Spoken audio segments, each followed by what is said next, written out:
Hello everyone, welcome back to Quicks14Blog, Quicks14 here, coming back to you with some more Ulduar. This time it's FL, Flame Leviathan himself, once again the big bad Mammo Jamma.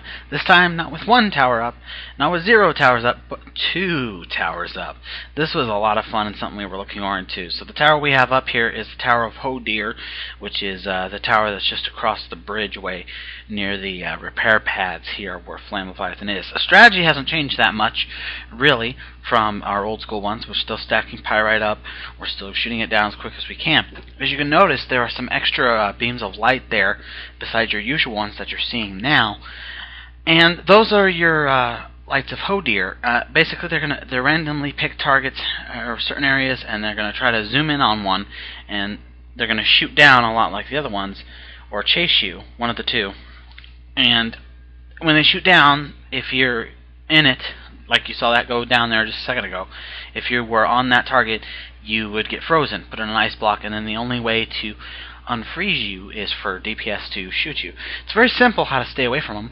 Just if one of them targets you or anything like that come at you, just move, just go, back up, move forward, whatever, just move it. And as long as you keep moving, you'll be fine. You'll notice that they might catch up with you. They will stop in order to be able to shoot down. So if you do that, do like we've always been doing, try to keep moving, you do fine. This was our second attempt. Our first one we did wipe on, but we were pretty darn close, so we took another good shot at it, and we got him. There it is, orbital destruction, and he's down. It was awesome. Very, very cool. We had a few deaths, but not too many. Mainly our siege engine people died, but you know what? They did their jobs great, and we kicked their butt. It was awesome. Felt great. So, yeah, that's Flame Leviathan. 2 towers up. It's awesome. As you can see from the loot, look at that. We got 2 items. We got a runed orb and a pattern, which actually I believe I got. I don't recall, but was awesome. So, a lot of fun. It's cool that we got 2 towers up and we got that taken care of. It was something that we been wanting to try for a while now, and being able to do it and get it down in just a couple tries was awesome. So after that, we went ahead and proceeded as usual. Took down XT like we always do. Took down, of course, Kogoth as well. And we've been trying last week. We actually made our first attempt here on the crazy cat lady, as she's called. Ariana is her name. She has a couple cats and everything. We were trying this because we had some really good DPS, so we were trying to do it without killing the cats, because there's actually an achievement for that. And as you can see there, we didn't live very long. So we did give it another shot, and before we called it for that week. And then of course I really wanted to give it another go at it, because we didn't get a chance to do so in the standard way of actually killing the cats. So I wanted to take another shot at that this past week, and so we did do that.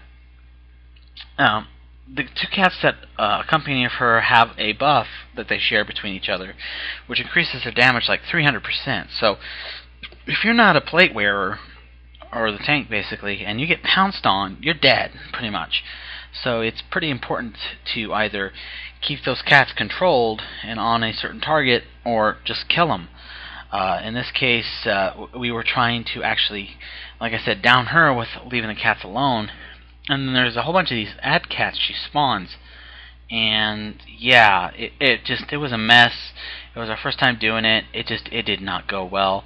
As you can see, she does a fear, and then the white cat just pounces everywhere. And since they all share that buff, it's devastation. So yeah, that didn't go very well. So yeah. So we went ahead and called it a week with that, and like I said, we took down Flame Leviathan this past week with 2 towers up, and got her all the way up to Ariana again, to the crazy cat lady, and gave it another good shot. And that's what you're going to see here of this footage. So we're back, and this is our first attempt on her. We've already taken down, I started the footage a little late, already took down the cats that she starts with. As you can see, killing the feral right away is not a good idea. She pounces around a lot, but once you kill her, or kill that feral cat, it will spawn a void zone, and anybody in that void zone takes massive damage, and it doesn't go away, and eventually that feral respawns. So you really can't control the feral either, because it's pouncing everywhere. So as you can see, I got killed there. This was our first real good attempt at her, and we did pretty well, actually, for our first shot until the void zone happened. I wasn't expecting it, and neither was the main tank and all that. As you can see, we're trying to stack up. We didn't do a very good job of it here on our first shot, but we're trying to stack up on Star, which happens to be the tank that's tanking her. And the reason you want to do that is because she has this loud screech that you can kind of see here. Not the terrifying screech, but a different one. It's another screech. That one right there, or not that one, that was the Guardian. But you'll see it down there in the bottom right, that one right there. And when she casts that, the further away you are, the more amount of damage you do. And it can get up to 20, 30k. It's insane. It will kill you. So stacking up on the tank being at her feet is a good thing. Honestly, she doesn't do much damage by herself. It's the cats that do the most damage. And so, besides the feral, like I said, you saw she does spawn these ad cats, and they do need to be AoE'd down. You need to be careful with the AoEs, so usually you have an off-tank who tries to control the feral and the ads as much as possible, so they can try to keep things separated. Now here, keeping an eye on the feral's health. The main tank who's tanking her, trying to keep control of her, and the ads sees that she's really low, so we might as well kill her. And as soon as we do, we all need to move. And as you can see, as we come up to do this, it doesn't really happen. A terrifying screech isn't too hard. It's not a very long fear, so it's not too much of an issue. Basically, when she casts it and it happens and you get free from it, you just need to make your way straight back to the tank and be done with it. Now here we are. The feral's almost dead anyway, so we kill it, and there's this void zone, and I'm dead. Because I didn't have time. I was right in the middle of it. It was just bad. And we do wipe here because we lost quite a few people because it was an enraged timer. We lost the battle. But yeah, so it was a good first shot for us, really. As you can see, she's so close, but we lost Corbin, and then we lost our healers, and then there was just one healer left, and she's dead, and that was it. So that was unfortunate. All that's left is the main tank, and dead. So pretty close, but we gave it another shot. Again, started a little late here. My apologies.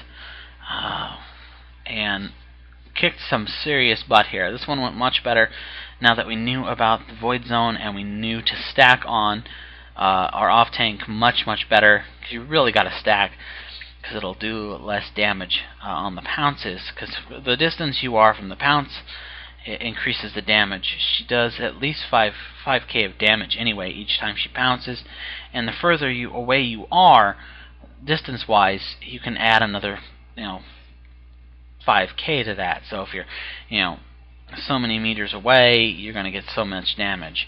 And of course there's a lot more details on what that damage is and how it is on like Wowhead and things like that. So as you can see, we had to kill the feral there, and we knew it this time, and we just bugged out, and the tank was paying attention. As you can see, you got to be careful though where you move them, because if you had fear, that void zone doesn't go away, so you could get feared right into the void zone, which isn't a good thing. So probably where we moved her here wasn't the best, and we'd actually, I think, moved her a little further a little later when this happens. So you could see we kind of all grouped up a little better, and